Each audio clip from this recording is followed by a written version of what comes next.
Hello, everyone. Hello, it's George from Ireland. Are you enjoying the new camera? And by the way, make sure you subscribe, comment as we're going along. So this is asking, should and will Reform United Kingdom create an electoral pact with the Conservative and Unionist Party? Obviously, I'm talking about the UK. Sometimes I talk about politics in my native Republic of Ireland. So the Conservative Party conference, yeah, doom and gloom. And I asked a Conservative source, how big is a threat to Kevin Maidnock's leadership? He said, huge. Spoke to two people, one a former senior party figure, someone else was a special advisor to the Conservative government a few years ago. Obviously, good journalists, got to anonymize them. And I'm not giving you enough specifics so that they can be identified. So major threat to her. Now, Mrs. Badenoch has excluded any possibility of an electoral pact with Reform UK. Why? That'd be validating Reform UK, and that would obviously help them because it looks like they'll be the biggest party in the next election. Some people will even get over the magic number of 326 as a majority of the seats in the House of Commons. I don't see it myself. I mean, I think they'll have, in the dozens of seats, maybe 100, maybe 200. I don't see them getting even 300.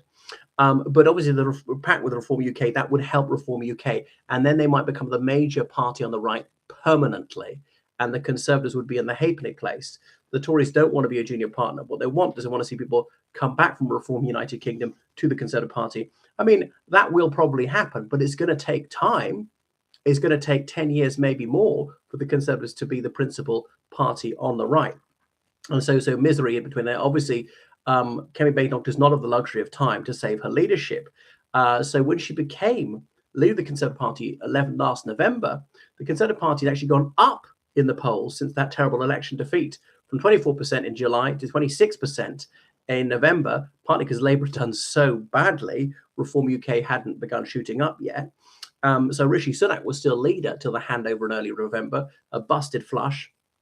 All right. But since then, the Conservatives have lost a third of their vote share, did appallingly in these past elections, lost hundreds of councillors, several councils, done very badly in by-elections. And okay, they weren't going to gain that Labour seat in the Northwest, but they could at least have a decent showing. And on track to be smashed in Caledonia, largely out of Holyrood. They'll have a few MSPs, but it's not going to be a significant presence like before, due to be smashed in the Welsh parliamentary elections. Might even lose every single seat. Again, I doubt it, but it's going to reduce, even though the number of members of the Senate is going up to 96, the number of Conservative MSPs is probably going to stay roughly the same, despite the MSP almost double, the number of MSPs almost doubling, and so on. So all-round dreadful performance by her. Apparently, the only bright spot is the finances are okay. Despite Labour being an absolute shower, she doesn't seem to lay a glove on them. So the people say, well, the blindingly obvious solution is an electoral pact with them. Now, Robert Jenrick, who's this sort of prince over the water, people are thinking he'll come back in and save the day after next May. I mean, he might come in as leader, but I think it'll be even worse.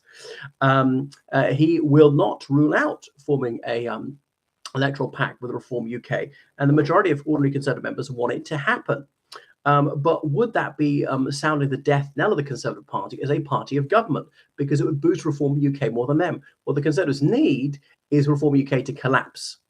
Just like the UK Independence Party did very well in some electoral European elections, 2004, 2009, and then sort of collapsed just before 2019. Admittedly, most of the people in the UK Independence Party form the Brexit Party, okay, which did very well in the European elections 2019, quite poorly in 2019, partly because of an informal electoral pact with the Tories, and was collapsing after that till it was rebranded Reform UK and has shot up. But they think this can only go for so long, unless of course the Conservatives really help it.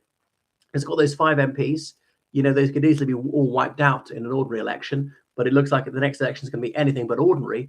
And what the Conservatives do not want is to perpetuate Reform UK as a duopoly. Always in a Conservative British election, there are only 2 parties that could win. Only 2 that could form a government. Is either Labour or Conservatives for over a century. Before that was Liberals or Conservatives. And what the Tories do not want it to be a choice between Labour and Reform UK. Labour wants that because they're doing so badly is negative cohesion. Vote Labour not because you like Labour, but they're the only ones who can keep Reform UK out. Okay, and that message is going to resonate. And the Conservatives can't say that. Vote us with anyone who can keep Labour out. No, Reform UK is in a much better position to do that. It's reached tipping point. So, yeah, that's why Kemi Badenoch, it would be the ultimate mission of failure were she to say that. But supposing either under Kemi Badenoch or Mr. Jenrick, an electoral pact were to go, how would that work? Makes me call to mind Paddy Ashdown's diaries in the late 90s.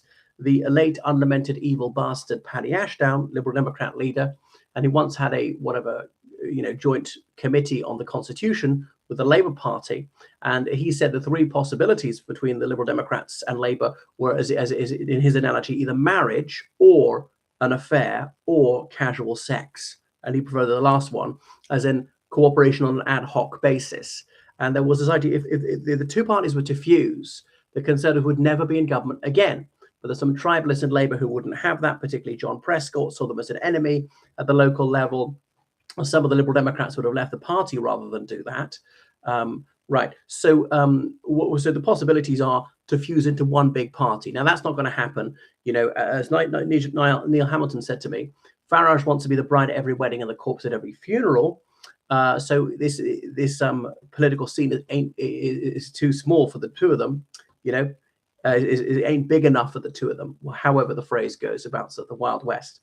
And his policies are not that conservative. He's quite populist, slightly leftist economically now.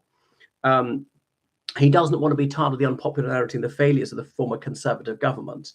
So, and that the toxicity of the Tory brand is something he recognises, a bit worried about being just a dumping ground for Conservative rejects. Retreads have got too many of them. I mean, they do like to humiliate the Conservative Party by announcing all these defecting councillors. Dozens of Conservative councillors defected them over the last year.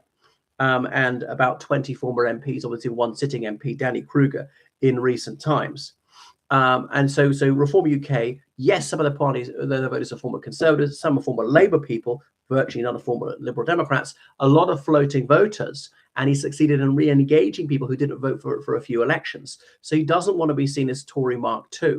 So that's not going to happen for that reason. Plus, the Tories, nobody wants to go that far as to actually call it Reformed Conservative or something like that. Okay, so it could be the affair scenario, as in, okay, Conservatives will not stand against a sitting Reform MP, Reform won't stand against a sitting Conservative MP, then they divvy up the others, which are held by neither party, you know, and that's like 530 of them. Whoever's got the best chance to stand will stand, the other party will step aside. And obviously, so how do you do that? Based on the election results from last time, obviously the Conservatives were considerably ahead of Reform UK, 24% to Reform UK is at 14%. Or would you look at the polls now and say, well, in that case, of the remaining, Conservatives stand at maybe 200 of those, Reform UK would stand at about 330. Are Reform UK going to stand in Northern Ireland? I doubt it, which would reduce that by 20. Another possibility is they'll all field candidates, but they'll be dummy candidates. They'll make almost no effort. A candidate with someone on the ballot paper, but he or she will not campaign, no electoral leaflet spend, and produced no spending, and that actually saved money for elsewhere. I know there are some specifics. You can only spend a certain amount of money that's particular to a constituency. Mention the name of the candidate of the constituency. There is some general spending which doesn't mention candidates or constituencies, and you can spend that anywhere in the UK. So I don't think there will be a formal electoral pact, or certainly the two parties won't merge. There might be something informal. They might say it's the only way that they can stop Labour winning. Is it worth to have a Reform UK government for at least one term to keep Labour out? And Conservatives might consider that it will. But it would put off a lot of the floating voters. Yes, that he's got a certain following, Nigel Farage, but he is loathed by swathes of the country. So if you help him into number 10, the Conservative Party might never be forgiven. It's not an easy choice. But if I were in charge of the Conservative Party, I certainly wouldn't go to merge the two parties. I wouldn't have a formal electoral pact, something informal. Now that might be doable. What do you think? Thanks for watching my channel. Make sure you subscribe on Patreon, donate to PayPal, georgecallahan7@gmail.com. Goodbye.